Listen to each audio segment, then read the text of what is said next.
Hi, welcome to the channel. My name's Adrian, and as you can see, I have my star hero, Jeff McAleer here. Welcome, Jeff. Star hero. Well, as I've said on many videos before, you were my inspiration for this. And I even have the background and backdrop that looks the same as yours. Yeah, similar. Yeah. It was kind of funny because we chatted a tiny bit before we started recording here. And I've been looking over your shoulders like, oh, what's he got there? Oh, he's okay. He's got Deadlands. Oh, he's got Night Train. I haven't got a chance to see Night Train. If you're not, don't bring Night Train. This is a painful topic for me. I bought it. Cost me it cost me $50 to back. And then it cost me £55 to get it to my house because of shipping, VAT, taxes, and all that. And I'm like, absolutely devastated, because you want to help and support companies, but it's really difficult to do it nowadays, you know. And it's because, and I was talking to another game designer, and I didn't realize this. Are you aware why when you buy a Games Master screens that there's an adventure in there? It's because of taxation. Exactly. That's and because what my understanding is, and because this has got minis in, well, not minis, the cardboard stuff, is counted as a game. Yeah. So absolutely broke me. And I was like, really? Do I pay it? Do I pay £55 for this? And I was like, I've already lost $50. And that went a year ago. So I was almost right. I'm going to write it off. You know, and I was like, no, I can't do that. I can't do that. So yeah, I ended up paying it. So yeah, thanks for starting with a touchy subject, but that's fine. Yeah, I'm good at that. I'm really good at that. Yeah, scratch that itch. I'm kind of like in an equal opportunity irritation. So yeah, no. But no. yes, I thought that was pretty amazing that you have mentioned publicly previously that I am one of your inspirations of doing this. So I apologize right up front. I think that's for dragging you into all this. No, it's actually, I was talking to the guys from Black Lodge Games, and I was actually amazed because when I first started doing this, I was utterly terrified.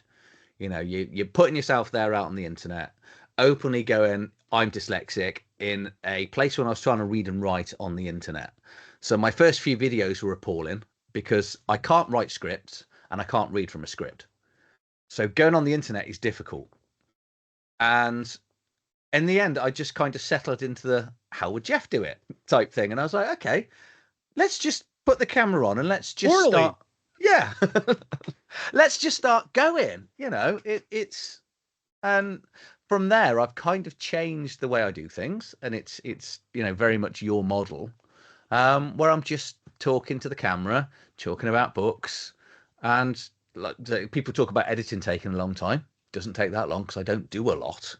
You know, occasionally I get rid of coughs. Yeah, but it's really, really enjoyable. And this is, I've got like a ton of questions, and I feel like a kid in a candy shop. So yeah, this is all exciting. Yeah, sure. You know, anything you want to tackle, there's really nothing that's out of bounds or anything like that. I'm pretty transparent. Yeah. As far as how I operate and the things I like, the things I'm not too keen on. So yeah, we can talk about whatever you'd like, Adrian. We can just kind of. Okay, am I allowed to use adult language? I've never really sworn. G-rated. I've had one interview where someone swore a little bit. Go on. So we can hang out and shoot the shite a little bit. If oh you'd yeah, like. That's fine. Yeah, I was gonna sprinkle F bombs or anything like that. F bomb, C bomb. Let's crack on. Oh no, no, I stay away from that bomb. Yeah, I'm never sure how YouTube takes it. I don't know what they do with it. You know, if you do put sort of excessive profanity, I'm assuming YouTube doesn't like it, and it changes the audience where you go. But okay, I'm going to start with, because I don't. So I can give you a little bit of an answer there. Go on then. And what I just said is not a problem. Yeah, it's the F bombs and other really.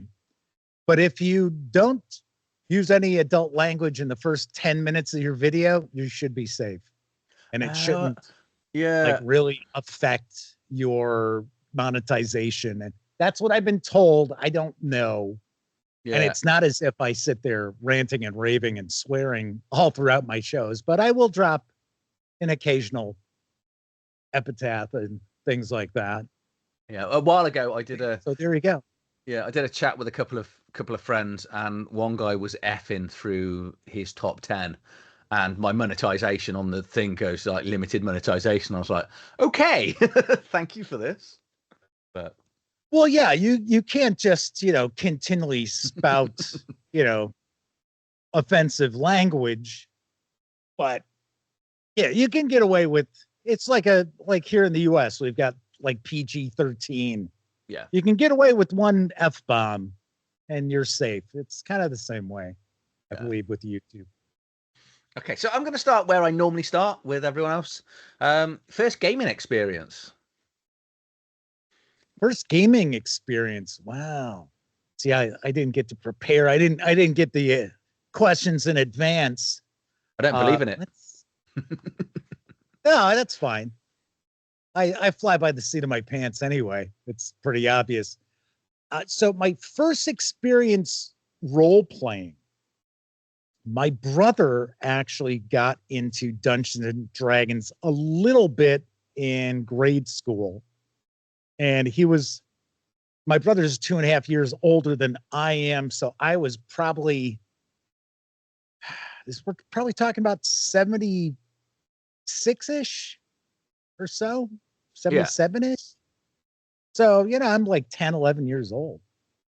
And my brother's friend comes over and he says, "Hey, we're going to roll you up a character for Dungeons and Dragons." And I'm like, "Oh, yeah, okay." I'm thinking, the big kids are letting me hang out. So I rolled up a character and actually had an 18 strength, which the dungeon master was like, "Oh my gosh," and actually rolled up a pretty good character and never played. It was like many sessions people have as children and as adults where it's like, all right, we're going to all get together. We're going to roll up characters and you are never going to play that game again. So it was kind of like that. That was my first experience with Dungeons and Dragons. Prior to that, kids board games and stuff like that. I started to get into Avalon Hill way back in the day, but not the war games. It was more like Magic Realm, which no one to this day understands how to play. I certainly don't. I've never heard of it. It was pretty. It was kind of cool. I was like, "Oh wow, this is like The Hobbit. This is like the Lord of the Rings, which I've read." So much for that idea. Yeah. So yes, that would be my first gaming experience, was rolling up a character for Dungeons and Dragons, thinking I was going to play with my brother and his friends, and I did not. In fact, they gave up the game within a couple of months of that too. So then on to college. Where did you sort of get into it and you sort of love of the hobby?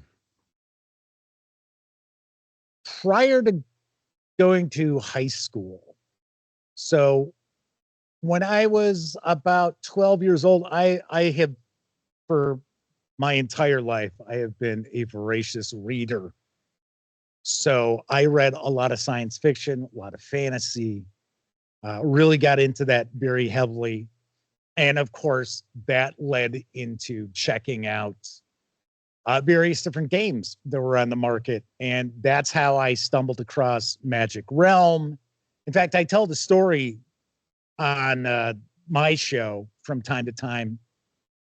I had my first experience buying something for Dungeons and Dragons.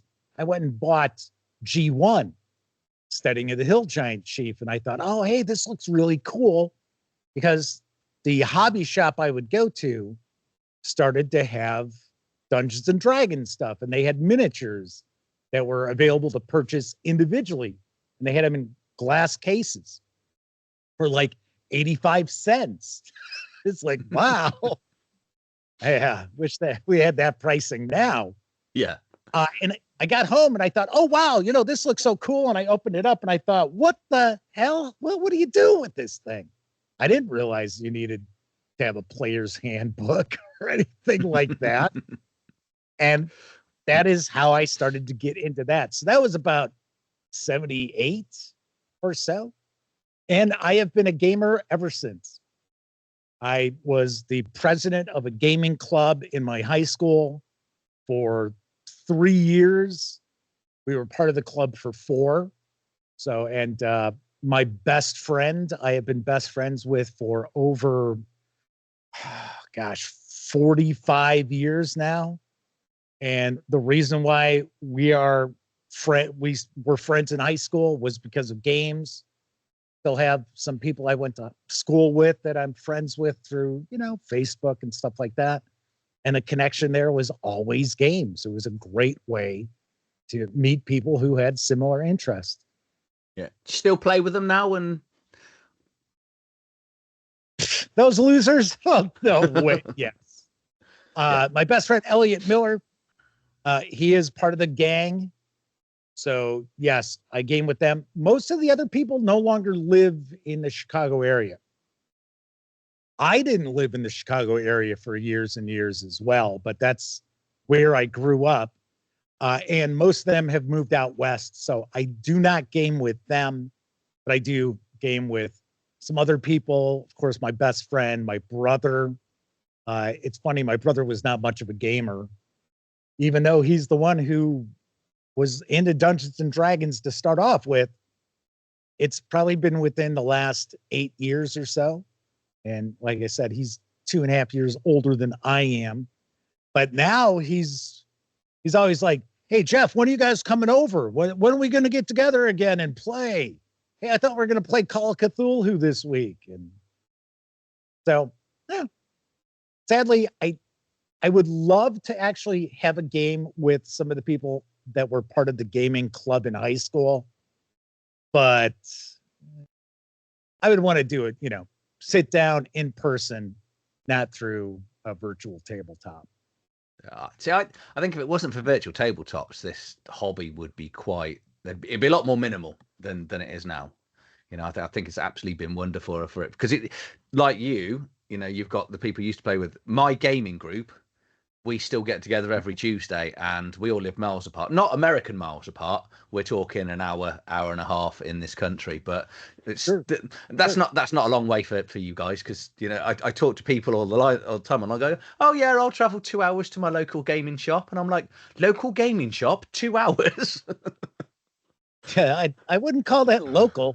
No, I don't like going 15 minutes in the car anymore. I hate driving nowadays. I've really gone off it. But we do a lot on Roll20, a lot on Foundry. Yeah, but you don't get the traffic that we have. Wait. Well, when I lived in Chicago, I was going to say inner cities. I was going to say I probably would say our traffic was more intense than yours. Yeah, because it would take. When I lived in the city and I worked downtown Chicago, I lived 9 miles away, and it would take me 2.5 hours to get home. Wow. Why not walk? Because it didn't matter. It did not matter if you took public transportation, if you drove your own vehicle. It still took the same amount of time. It was crazy. And I thought, well, you know what? Then I'd rather just be in the comfort of my own vehicle going to and from work as opposed to being on public transportation or whatever. And I get it. It wasn't great for the environment, but I don't do that anymore. No. So the Duct Tape Studio, is that part of your house or is it a separate building entirely? No, it is. It's not a separate location. Yeah. It is the basement of the house. So it is a corner of an unfinished basement. Yeah. In the house. I want to say, I think it was my 800th live show. I shared a little behind the scenes, just video I shot on my phone to show people what it really looks like. And it's just sort of like, okay, so we got the nice bookshelves here. Yeah. And then we got some other shelves that are all beat up had fallen apart over that way. It's got more stuff. So yes, it's not fancy by any stretch of the imagination. That's why it's called the Duct Tape Studios, because when I first started putting things together, there were things that were literally held together with duct tape.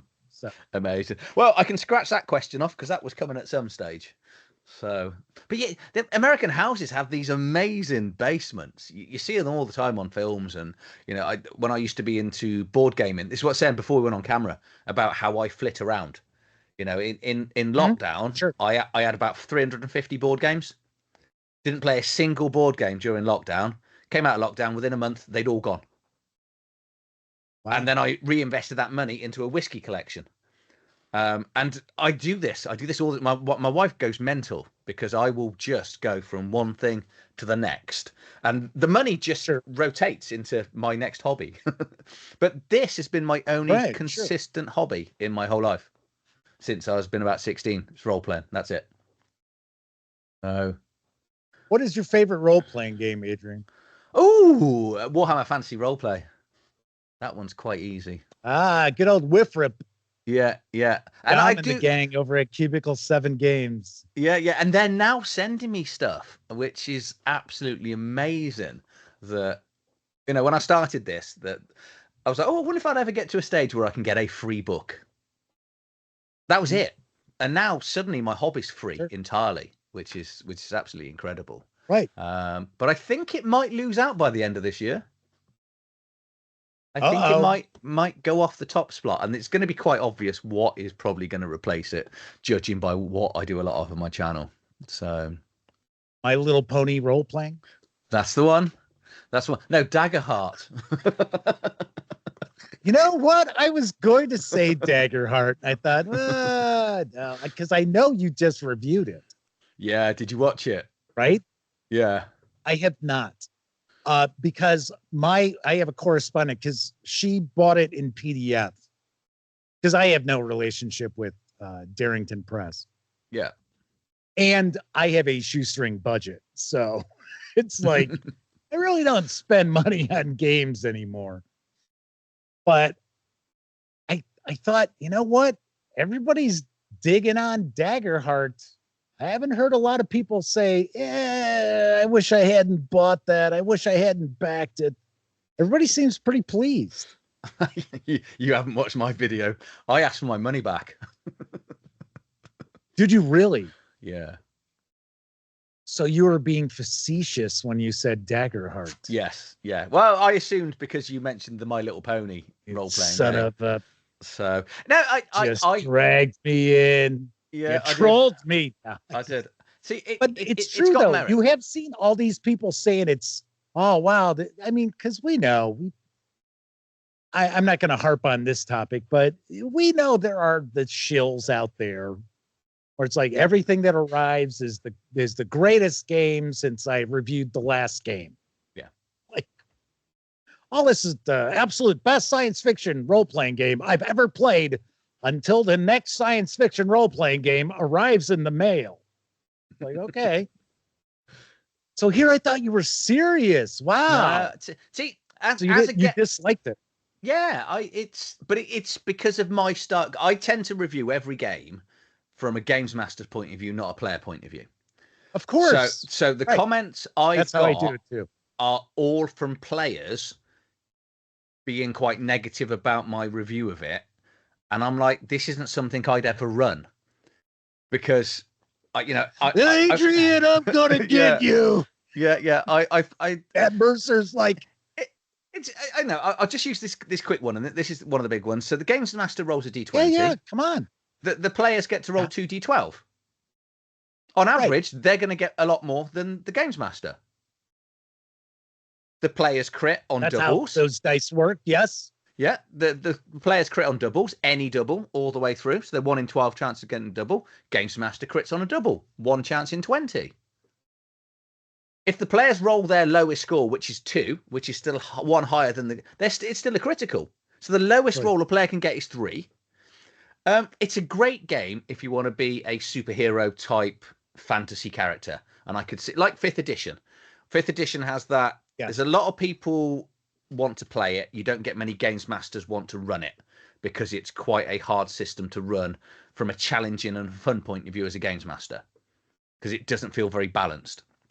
And you can TPK people by accident in fifth edition in just a random side adventure that was meant to be there just to move across. And funny enough, I tend to hear from dungeon masters, their complaint is they can't kill the players. They're like, oh, it's so difficult to kill the players, which should never be your goal as a game master. You should not be sitting there, oh, this is the week I'm going to get these guys. But I argue you're the game master, you're the dungeon master. You can kill off any character you want if it's within the confines of the story you're telling. Not because, oh, you pissed me off with that joke you made at the table. Now you're going to get it. But it's kind of funny because, like you just said, that it's really easy to kill off a party of characters in 5e by accident. But then you have all these other dungeon masters who complain that you just can't kill the players off. They're too powerful. Yeah. It's kind of funny how people have different takes on the same exact mechanics of a game. Yeah. I mostly agree. The players are superheroes in fifth edition, but there are a couple of creatures that you don't realize that if you run them against characters, the characters can't do a lot about it. And the problem with 5e players is because they're fully aware it's very hard to die. Like in other games, Warhammer Fantasy, Shadowdark, things like that, Call of Cthulhu, players will run away. 5e, whenever I've ran a game and I've gone, this isn't going well, right, the player's going to die if they don't do anything, they end up dying because they think I won't kill them. And I'm not going to alter a dice roll to keep a player alive that's too stupid to run away. If you know what I mean. Because you foreshadowed what's going on. They see a party member die. You let them know you're not even at half hit points yet. And you're like, you want to stay here? So yeah, it was halfway through. I did the Dungeons of Drakkenheim campaign from the Dungeon Dudes. So I did their whole campaign. It was almost a year of our life. And about six to 8 months in, I just put a random encounter in. And the whole party died. And the whole campaign was over. And I was like, oh, God. We came off the calls and we were like, and I was like, what are we going to do? I said, right, let me think about how we do this. So I've got, I don't know if you've read any of the Grim Hollow stuff, which is, so it's. I have not. Okay, so in there. I'm familiar with what it is. Yeah. Okay, so in there, there's a load of transformation rules for like ghouls, vampires, werewolves and stuff. So I gave them all the opportunity to either create a new character or come back as the original character, but they had to be undead, a vampire, a zombie, based on a god in the city that was giving them a new chance. And it actually made the campaign far more interesting. 2 people wanted new characters, but yeah, it was. But it's the only time I've really had a TPK probably in the last 10 years. So what's Jeff's? And it made you smile inside, didn't it? When I resolved, I came off and I was almost crying because I was like, I've just killed all of my best friends in a random encounter. It wasn't even part of the campaign. I was just filling in time at the end of a session because they wanted to go to a location that I wasn't quite ready for because I hadn't fully read it. So I use random locations just to encounters just to slow down to give me the week then to flesh out the area they're going to. And I killed them all. Call of Cthulhu keepers can take heart from that, because myself personally, I can't tell you how many times an investigator has bought the farm chasing after some red herring. And it's like, wow, they just got killed on something that has absolutely nothing to do with this adventure. Okay. It's like, sorry. Yeah, and of course the players don't know it has nothing to do with it. No. But still. It's funnier when the next So what is your favorite virtual tabletop? I am using Roll20. So I think Okay. Foundry is better, but I don't know it. So I've used Roll20 now for 10 years, give or take. I think it's got to be around there. Okay. So I can create a map and an adventure and characters very quickly. Playing the Enemy Within campaign, I bought it on Foundry because Warhammer Fantasy role playing, because of the success levels, you kind of need to do it on a VTT, and because it does everything for you, it's amazing. Right. So yes, that is a really good port on Foundry. It's one of the best. That and Pathfinder Second Edition. I think Pathfinder Second Edition stands out a little bit more okay, than Wifrip does. And the knock I've got against Wifrip, because I'll be honest, I would run that on Foundry in a minute, except for the maps. The maps that have come with the adventures are just the maps from the book. So you've got these maps that have all these keyed locations, and the keys are right there. And it's kind of like, well, this kind of defeats the purpose. Couldn't you guys have created some battle maps or something like that I could use here? So that is my one knock. That's a very good point. What I have seen. Yeah, because when we're playing it, I've had to. Well, the good thing about most of the Enemy Within campaign, there's not a lot of combat, because my players are experienced enough to know if they get into a combat, even with a random man at the side of the road, they're going to die. Exactly. Or they might not die. They might get a critical wound and they might lose their arm, and then they're going to die from infection. It'll fester and they'll get one of the weird diseases. Yeah. Yeah. I've just got a copy of the latest Zweilander Reforged. Yes. Which I don't know if you've read it yet. I haven't looked at it yet.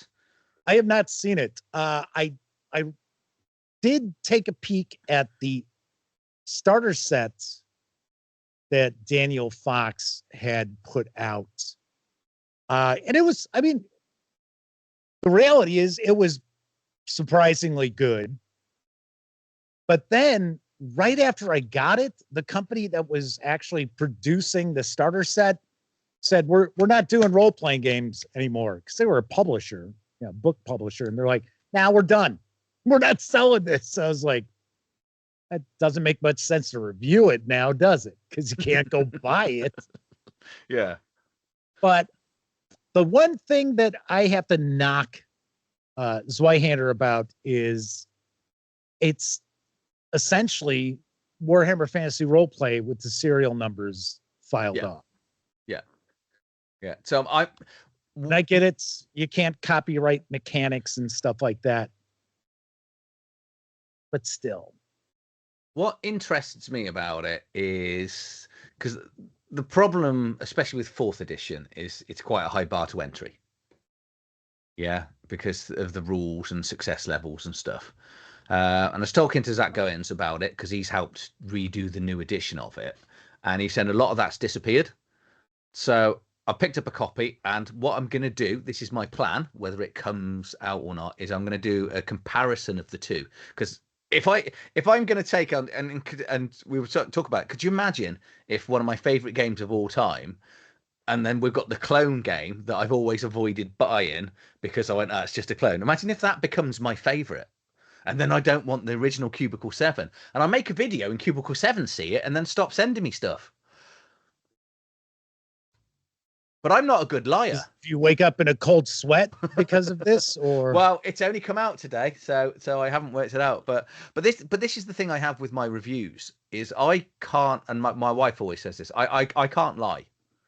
So if you ask me a question, I'll give you an honest answer, whether you want it or not, which comes out in my reviews. So it should. Yeah. So that's what a review is. A review is not an advertisement for whatever you're talking about. Just like I got a comment the other day on a review, and I had to laugh because there was a complaint, and it said, all you do is talk about what you like and what you don't like about this, when all we want to do is find out more about the book. And it's like, well, then that wouldn't be a review now, would it? So they want you to talk about it, but no opinion. Correct. Right. Okay. And I was like, it says right there, review. Yeah. That's what a review is. It's not an overview. It is a review. I'm like, okay. So going back to your Zweihander. Yeah. As far as Cubicle 7 games goes, they're not going to sit there and be like, oh, Adrian likes Zweihander better. The hell with this. No, they will never do something like that because they have received poor reviews from people in the past and continue to send them stuff. So I don't see that ever happening because that's not the sort of people they are. They take constructive criticism well. Now, if I don't know about this Reforged edition becoming your new favorite, that'll have to, you'll have to work your way through that. Yeah, it's a bit intimidating. But it's a large Cubicle book. 7 games don't have a problem. Yeah. Oh, I thought I saw, because I did a news piece on it recently because I know it popped up in PDF, and it was 500 and some pages, right? 6 something, somewhere around there. Yeah, it's quite. It's going to take me 5 years to read it. So as you can imagine, my pace of reading is relatively slow. So yeah, some of these things are. I'm just jumping on DriveThruRPG now to have a look, but on just exactly how many it is. Not that I can spell it. Well, I will say that sometimes DriveThruRPG is wrong on their page counts. Yes. So. Yeah, because sometimes it includes lots of weird stuff, doesn't it, and back stuff, and if there's attachments in the PDF as well. So I've actually seen it where they've had the wrong number, like too few pages. Ooh, like they'll say, okay. Oh, it's 128 pages, and then I'm like, oh well, I got the physical book here. It's 164. What are you talking about? that's the better way to go. Usually they know the right number, but sometimes it's like, no, that's not right. Yeah. I can't find it. This is the joys of dyslexia. Is like trying to look for stuff when you're trying to read is when you're talking is quite a painful idea. So hold on. Here we go. So what is your favorite game then, Jeff? I don't like games. I have better things to do in my life. No, your favorite book. Come on, which one is it? If you not got one? Okay, so I've got quite a few actually. The role-playing game that I turn to all the time, Call of Cthulhu. I have run it for more than 4 decades now, and it's an intuitive game. I like horror games. I like the mythos. Not a huge fan of H.P. Lovecraft personally, but still. The mythos is a pretty interesting construct. Some of the writing is actually really well done. I mean, Lovecraft, not with Call of Cthulhu. And it's got some absolute classic campaigns. There are some all-time classics for Call of Cthulhu that other role-playing games just don't even come close to, as far as things that are just so well regarded all these years later. So I like that quite a bit. I would say it's probably my favorite role-playing game. But lately I've tried to move away from Call of Cthulhu, not because I have any dislike of it or anything like that.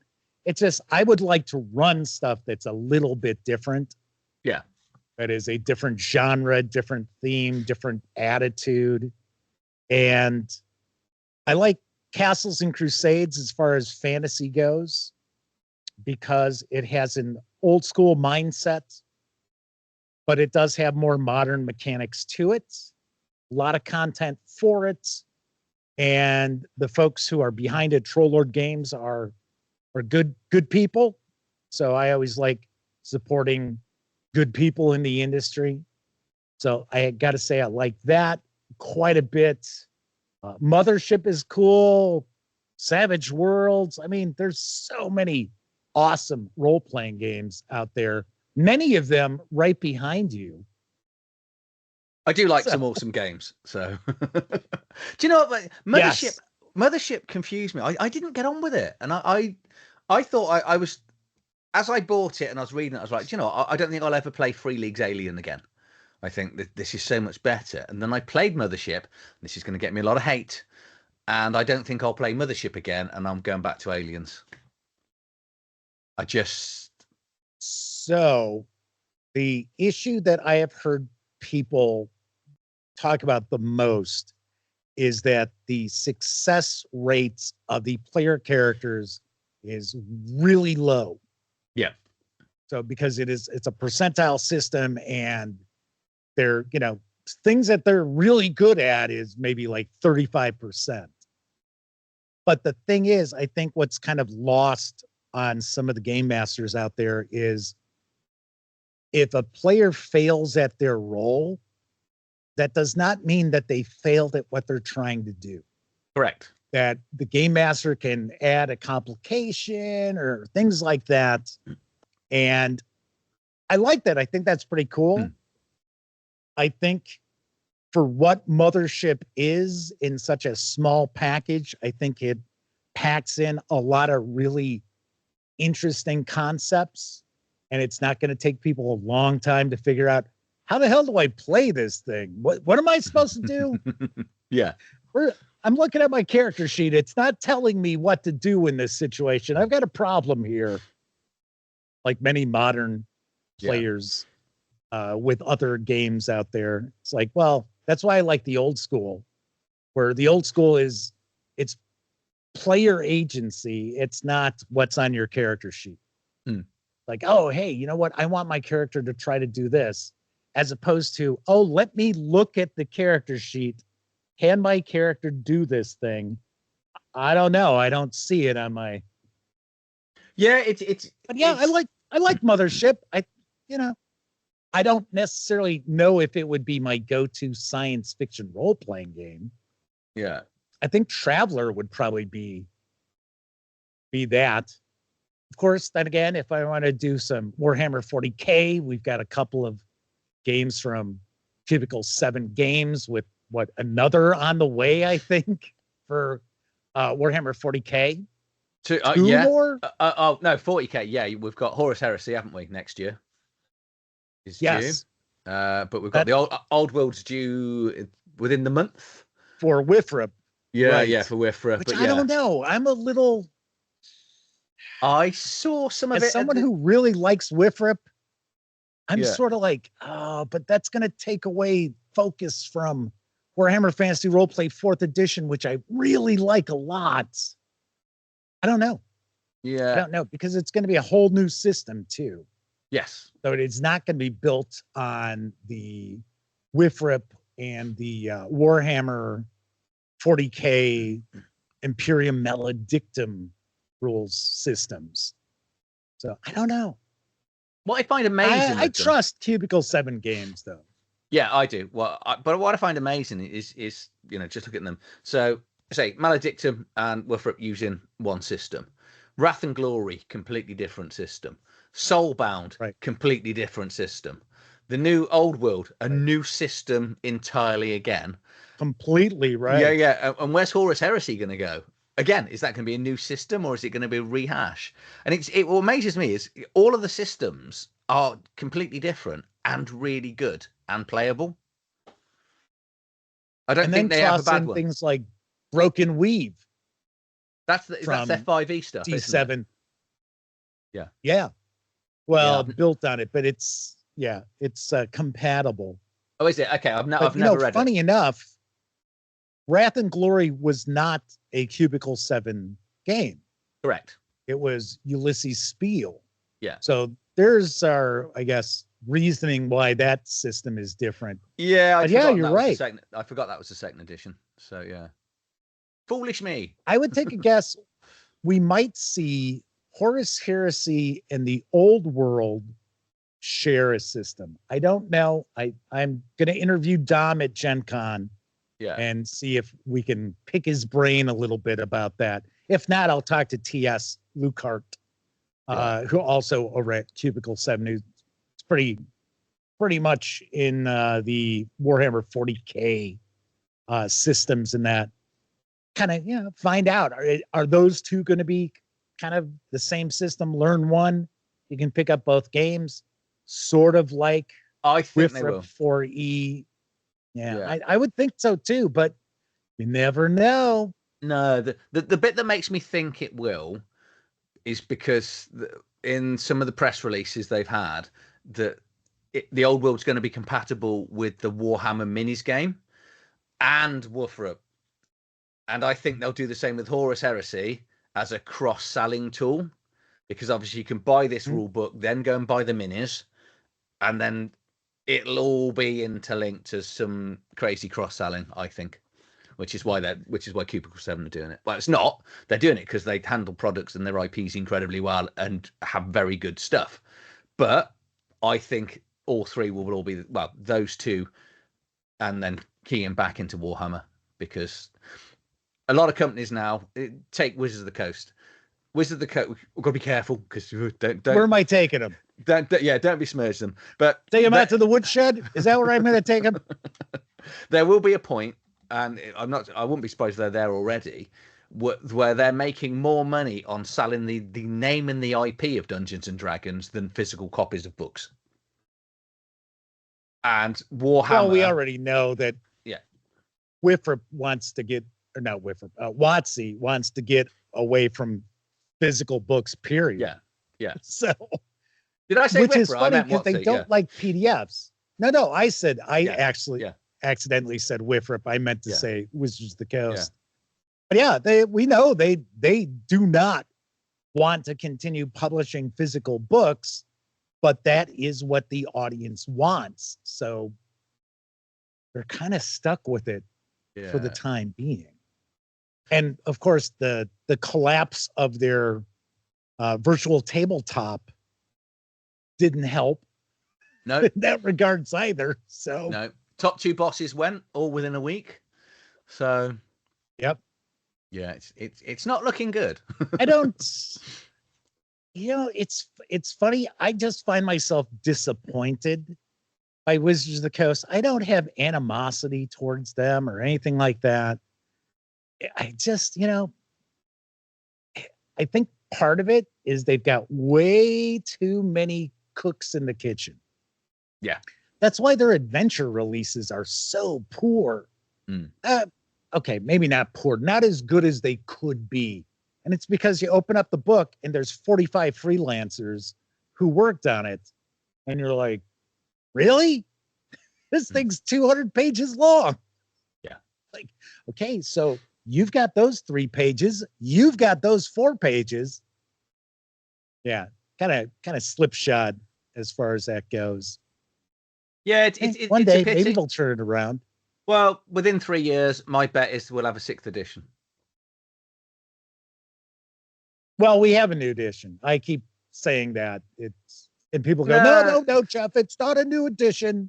Yes, it is. If you change the mechanics of a game, then that means it's a new edition of the game. Is it not like when they released 3.5? Don't you think it's a bit like that? Yeah, but they called it 3.5. Yeah. I mean, they should still call it 5.5. Oh, this is Dungeons and Dragons 3rd edition, 1998 or whatever the hell it came out. Yeah, they said it was 3.5.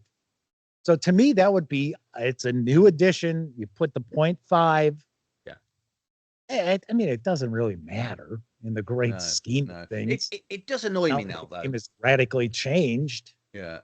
And I feel sorry for third-party creators now, because, I still back quite a lot of Kickstarters. And the first question is always, which edition is this for? And then they have to make it compatible for 2 different versions of 5th edition, which isn't massive changes, but it's still additional work for smaller publishers to have to make to try and get the biggest target audience. And it kind of feels a little bit unfair. But it's what they got to work with. What I have seen a lot of third-party content creators doing is they're just sticking with saying it's for 5e. I mean, yes, of course, there are some, especially those that are, crowdfunding projects. They'll tend to aim for both.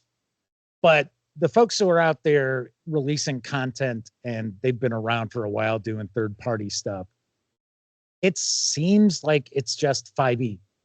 It's 5e. They don't say, oh, it's Dungeons and Dragons 2024 and 5e.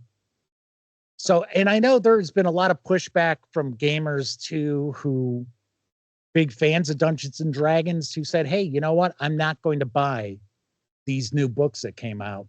I'm already fully vested in 5e. Yeah.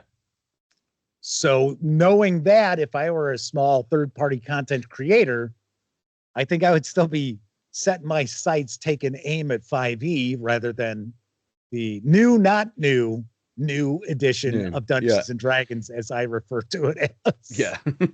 See, I'm enjoying obviously from the channel, the amount of incredible creators that are coming out and supporting Shadowdark, because Kelsey has just made it fully accessible. She's not worried about any legal rights or anything. The starter set's completely free. I can't think of many games that have got a player's and a games master's guide that's free with an adventure and playable characters. There are a few, but not many. And I know, there are a few. Chaosium and Cubicle 7 do amazing starter sets. The £20 starter sets that you can buy now for the games are utterly incredible. Free League Publishing. I wish they existed 20, 30 years ago, because we've all bought games and you get them home and you go, this is rubbish. Where if you could have bought a £20 starter set, at least you got some dice. Right. So. Maybe I could use these maps and something else. So, it's funny because gamers today really, really have it made. Yeah. Because when I was in my 20s, I would go, and there was a magazine called Shadis, which the owner of AEG Games was one of the creators of it. And they had a great review section. Sadly, you had to wait for a print edition to come out to read a review, and it was always 6 months after the game had come out and you'd already bought it. And you're like, oh yeah, you're right. It does suck. Yeah. I wish I knew that 6 months ago. Nowadays, we've got plenty of content creators out there telling people their thoughts about games before they hit stores. Yeah. So they can help. We talk about this all the time on the live show, that a lot of people are talking about how they're getting priced out of the hobby. That was a big deal with board games. People were like, board games that I used to spend $30 on are now $65 because it's got miniatures in it, or it's $80. I'm getting priced out of the hobby. And we see that with role-playing games too. We're now seeing 200-page books from major tabletop role-playing game publishers that are $69.99 US. Yeah. That's a big chunk of change. So it's important that people have an opportunity to see what's what, at least within a week of something coming out in stores or being available online, as opposed to having to wait months and months. And something else I always talk about too are the bundles that are available for games, where, especially on Humble Bundle, you'll see a Pathfinder 2nd Edition or Call of Cthulhu. You'll see these bundles with 70, 80 PDFs for $30 US. Yeah. And it's like, oh my God, grab that, folks.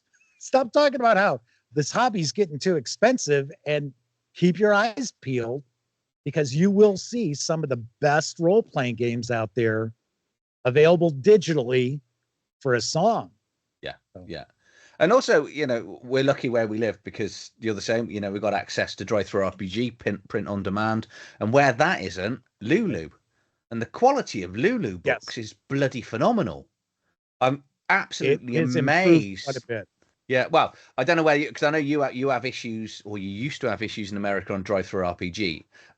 They've always been pretty good in the UK, but there's been comments about. But I think it's changed quite dramatically. But yeah, like you say, you They've can get also gotten a lot better. yeah, you can get a humble bundle, pick up 70 books for $30. If you don't like it, you've wasted $30. If you like it, print on demand Right. the ones that you want. Then you can go and still run it at your mate's house, and then you've got your physical copies of the books as well. And no one can Right. ever take them unless Or it's your just, ex-wife. just just keep them on a tablet or your laptop or what have you and bring that with.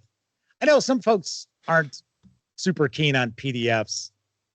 Right now, I think that's part of the lifeblood of the hobby at the moment. Yeah. So Yeah. See, because it is keeping a lot of gamers in who couldn't afford go out and spend $200 on 3 core books for a game. They can spend $55 on those PDFs instead. yeah, yeah.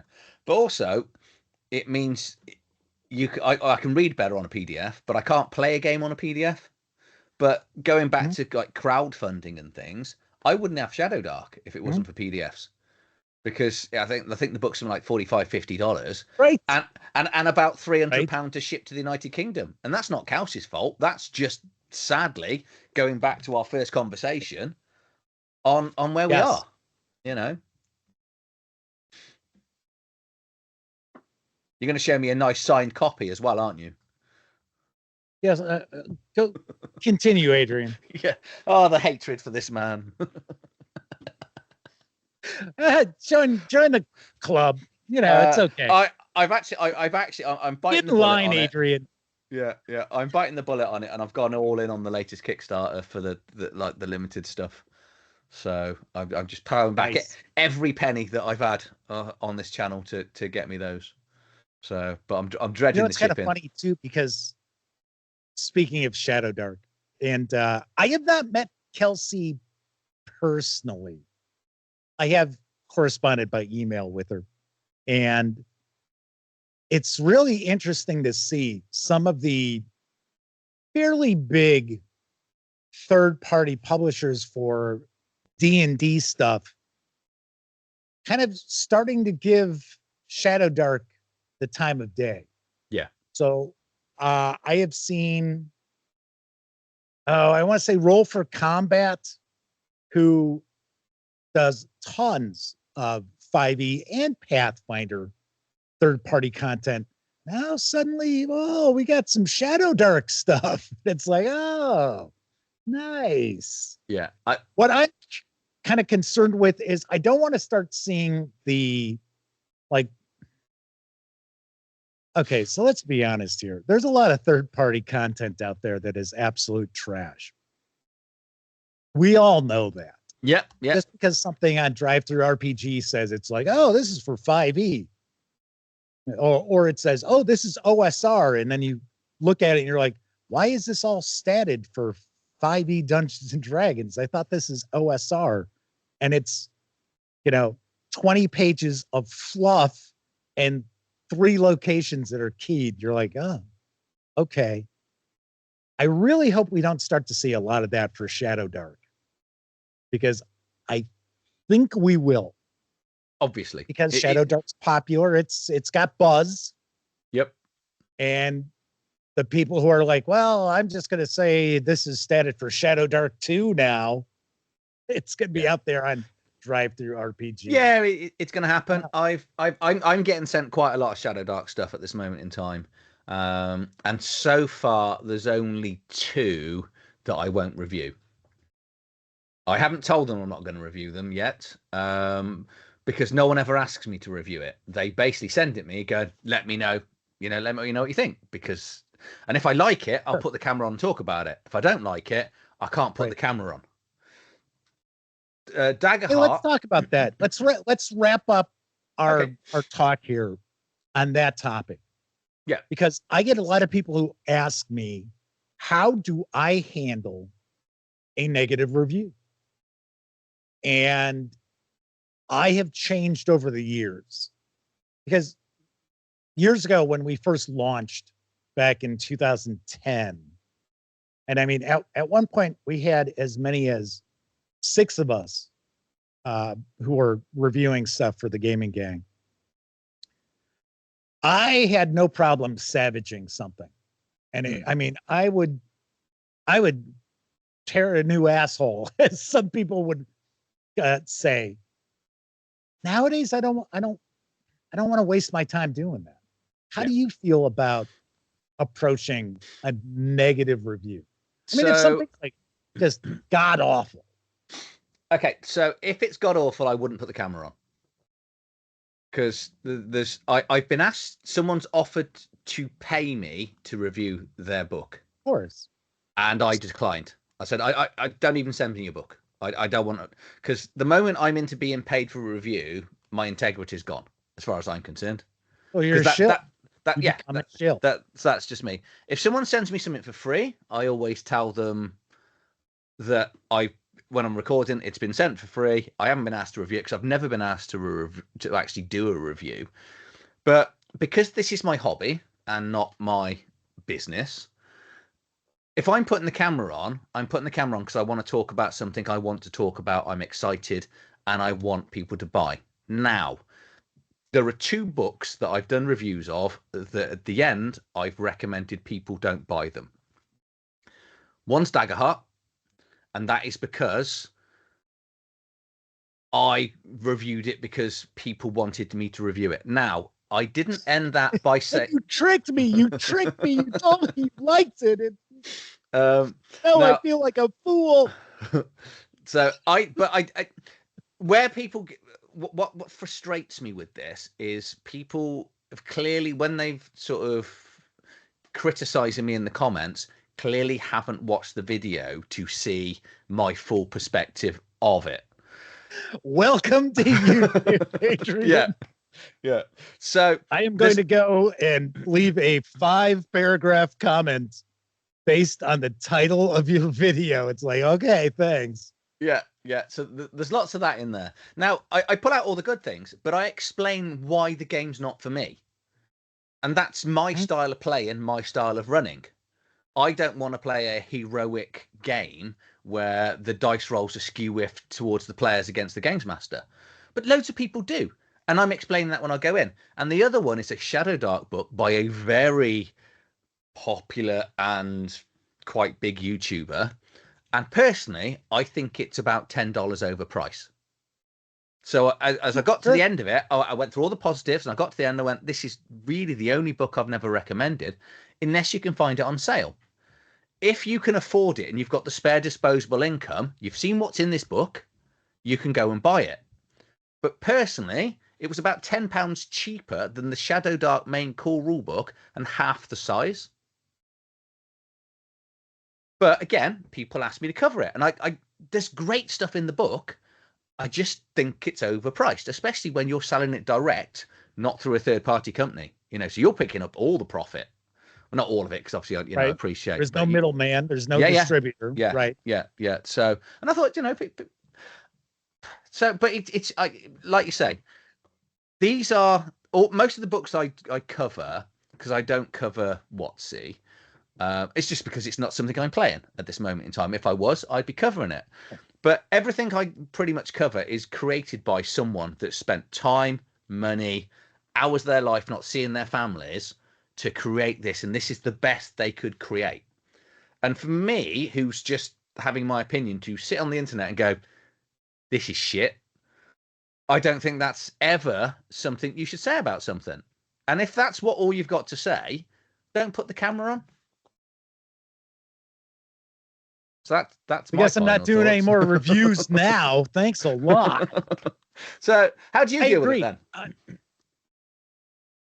Well, so what I will normally do is, especially if it's a small publisher, I'll let them know, hey, just so you know, this is the review score I'm going to give this in a review, and these are my critiques.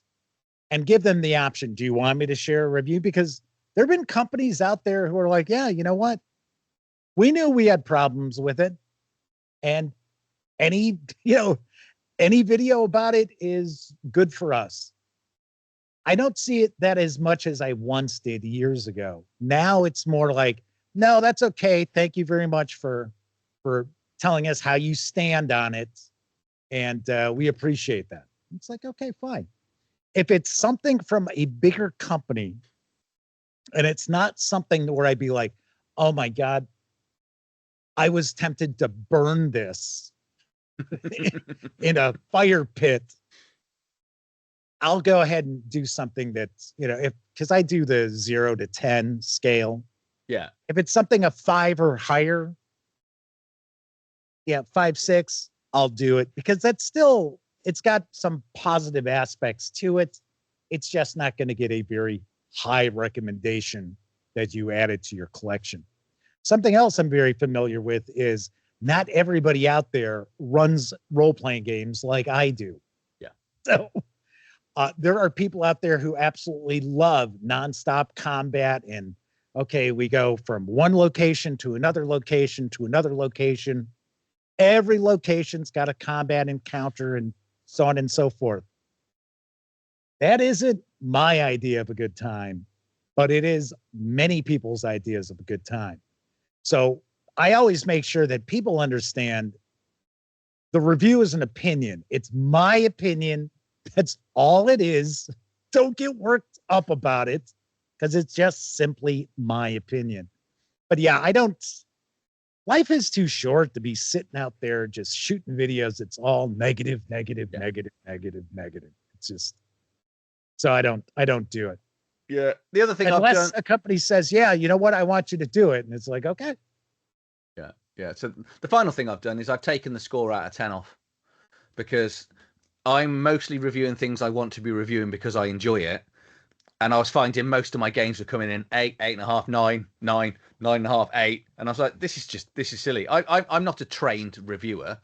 This review is purely my opinion based on I'm just reading the book. So all I'm doing is but I do it slightly different to you, because I go through every single page, because my isms won't allow me to skip a page, just in case someone goes, Aid, you've missed a page out. And I'll go, so as I'm doing the review, I'm like, got to explain everything, because people might criticize me.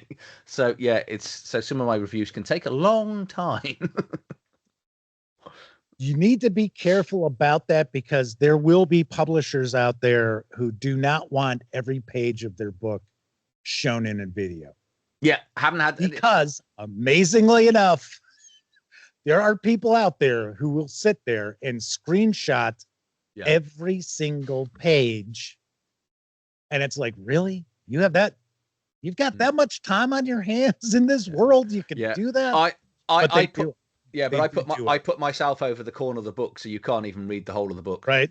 So yeah, I'm not showing the whole of the book. So, but yeah, because when I sent a couple of videos to Cubicle 7, because I thought, if anyone's going to have a problem, larger publishers will, because people on Drive-Thru-RPG are always very thankful when I cover stuff. And yeah, they were absolutely fine. Chaosium, absolutely fine. Free League were fine. Mm-hmm. But yeah, I know WotC aren't. Be careful with embargoes. Yes, definitely. Call them previews, not reviews. So thanks for that. Well, no, not even that. Because, and it's funny, the reason why I'm mentioning this, but we're not going to get into it. There are some publishers out there that they do not want any video, right, or anything outside of the images that they've shared to this point until the embargo lifts. And there are some publishers, not ones that you and I deal with a lot, but there have been some publishers I have heard people tell me, because I've seen somebody violate their embargo, and then that outlet never reviewed anything from that company again. Mm-hmm. But it's weird. It's strange, because Chaosium Inc. is now doing a lot of embargoes on their stuff, and they weren't like that before. Weird. But I'm going to be a bit more vigilant. Yeah, I think it's kind of weird. But yeah. Oh, you know what? It was funny, because I actually reached out to, well, we might as well say it. It was the the Sutra of Pale Leaves Call of Cthulhu Yes. release. And I wasn't sure about the embargo because I searched. I didn't go way back in my emails, but I looked, I'm like, I don't see anything. So I reached out and said, hey, I'm going to be sharing a first look video, not a review, on this live episode. And the contact got back to me and they said, well, it's under embargo until this date.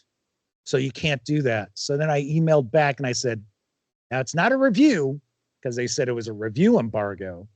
I said, it's just a first look. And then he wrote back, he said, oh, as long as it's not a review, that's okay. I was like, all righty. And then like, one so day that later, kind of throws me off. Yeah. And then they were actually selling the books early. So once they started doing that over the weekend, then I haven't reviewed it yet. I'm planning on sharing a review on Monday. It was nice, But, actually.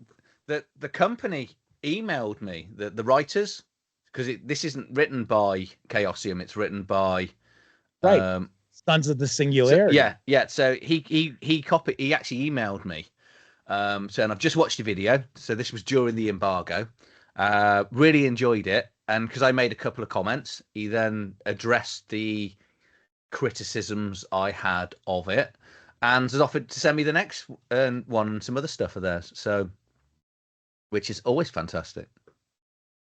I have reviewed their, I'm going to say it's journal, the Indochina for Call of Cthulhu. Liked it a bunch. I have their Blessed and Blasphemous, or the Blessed and the Blasphemous. I have not gotten a review out for it yet, but it's good. They are a really good third-party content creator for Call of Cthulhu, and they've been around for a while, and they tend to do Asian themes because I think the two main writers are located in Asia. So I am looking forward to finishing up the Sutra of Pale Leaves because it is only the first part of a two-part campaign, as far as I understand. Yeah. Which I kind of had a feeling it was when I saw we had Twin Suns Rising. I'm like, oh yeah, this must be the Sutra of Pale Leaves must be more than one book. Yeah, there's a part in it as you get further into the book, and it talks about one of the NPCs, and it basically says, and they don't appear to the next book anyway. And I'm like, well, why are they in here? Why have we got a stat block for someone that isn't about? So, which aren't being introduced, so you're not going to be using that stat block anyway. Funny enough, I would probably rather have it than not have it. Oh, definitely. Because something that Paizo Inc. sadly has a habit of doing is when they do a 3-part adventure path, they might introduce the big bad early, not just in the final chapter. But the stats are in the final book. And it's like, well, if you're going to introduce them early, you should give me some stuff to use. Well, the saying goes, though. The Sons of the Singularity, pretty good stuff. Yeah. Well, if they got stats, you can kill it. That's the problem, though, isn't it? So I'll just end, actually. I know we've got to look to wrap up, but I am really enjoying the 6th edition of Pendragon. I wasn't sure I was going to, because I really like 4th edition, because 4th is the one that Greg didn't like, because he put the Celtic magic in it and he thought it became too fantasy, didn't he? So he got rid of it back in 5th. But I'm surprised just how good 6th edition. I don't use surprised in that way, but you're like, how many editions of a book that's completely compatible with everything else, of all of the conditions, can you still make it? And it does seem to look like it's going to be a really epic edition once we've still got the player's guide technically to come out yet, so hoping good things for that. I'm really looking forward to the Great Pendragon campaign because totally. That is something I have personally never actually encountered it, but I've always heard really good things about it. Do you want I can send you a copy if you want one. Well, like in PDF. Yeah. It's. I'm not sending you an original. It's worth a lot of money. no, I get that. I understand that. So What, you're not going to pay for all that shipping from the UK to what, the US? for an incredibly rare and out of print book? Yeah, that's fine. Have it for free. Sure. This is worth $200, and I am going to actually pay $300 to ship it to you. Yeah. I'm really looking forward to seeing that, because that is such an amazing campaign. I thought it was interesting that I had been told by, I think it was Jeff Richard over at Chaosium Inc., that Pendragon was what Greg Stafford felt his shining achievement in gaming, which I would have thought that would have been RuneQuest. You'd think, wouldn't you? The 50 years he invested in Glorantha, but no, that was not. And this 6th edition, to my knowledge, is vastly Greg Stafford's work. Yes. So it is not a bunch of new authors making conversions and updating stuff. It was one of the last things that Greg Stafford had completed. So very nice. It's pretty cool. Yeah. I like it. I think it's cool. Some people complain about it, but some people complain about everything. They do. Oh, I don't know of a single game. There's all these people now, that love Daggerheart, and then you'll get these cranks out there like, I don't like Daggerheart. Don't buy it. It's not good. Yeah, these English people coming out of nowhere, thinking they know everything. Hey, I haven't even taken a peek at it, so I can't say. Read it. Have a go. Genuinely, I think it's definitely, we call it Marmite in this country, where people will either love it or hate it, and it does seem to be that sort of game. But it's got some great stuff in there, and I think as a player, wonderful options. But it's not something I'd want to run. Point out, it didn't strike me as being up my alley. So I have a contributor who's doing a review of it. I was like, no, I don't know. I don't think it would be, because I like the old school mentality. I don't necessarily need the old school mechanics, but I like the old school mentality of things. And even just you talking about how everything is skewed toward player success, I wouldn't be too keen on that either, because it just feels out of balance. Yeah. And that's Sweet. My criticism. So we'll end on that bombshell, as they say. Adrian, you've got to read it. Just give it a read, and then just send me a message and let me know what you think. I'm really curious to know what you think of it, even if you don't put the camera. I will ask Sammy to forward on her PDF, and I will take a peek. Yeah, but I mean, it's going to be a while. That's fine. I'm not going anywhere. I don't do reviews of PDFs, but I have too many things in the queue. Yeah, right now to jump into it. Yeah, but I'll take a peek at it. I don't have anything against it. I just had the impression it probably wasn't my sort of game. Yeah, that's all. Looking forward to seeing it. So, hearing from you. You won't put the video on. But seriously, Jeff, it's been amazing having you on. Amazing meeting you. Finally seeing the Duct Tape studio. Not that I really saw it, but next time I'm near Chicago, I'll come round your house and come into your basement. That sounds really Don't you sinister. threaten me. I know. Well, I'll tell you what, Adrian, thank you very much for having me on. Keep up the good work. Keep cranking out that content. And, it's always good to have somebody who's tackling the games out there that aren't just the big publishers, the Watsies out there, or even, the Paizo Inks out there. So it's very cool to see how much content you have, which is smaller publishers who deserve attention. Yeah. So keep up the great work with that. Thank you. Thank you, Jeff. And thanks for coming on. And I'll look forward to seeing you back in your studio on your next video. And for everyone else, if you've enjoyed this video, like, share, subscribe to the channel. Go and if you've not already subscribed, I'm sure you would be, to Jeff over at the Gaming Gang. I'll put links to his YouTube channel down in the description of this video so you can find him on there. People are like, too. who the hell is this guy? Do you know what we didn't do? Why right was this guy on for like an hour? Yeah. Right. Thanks for watching. Cheers, everyone. Bye.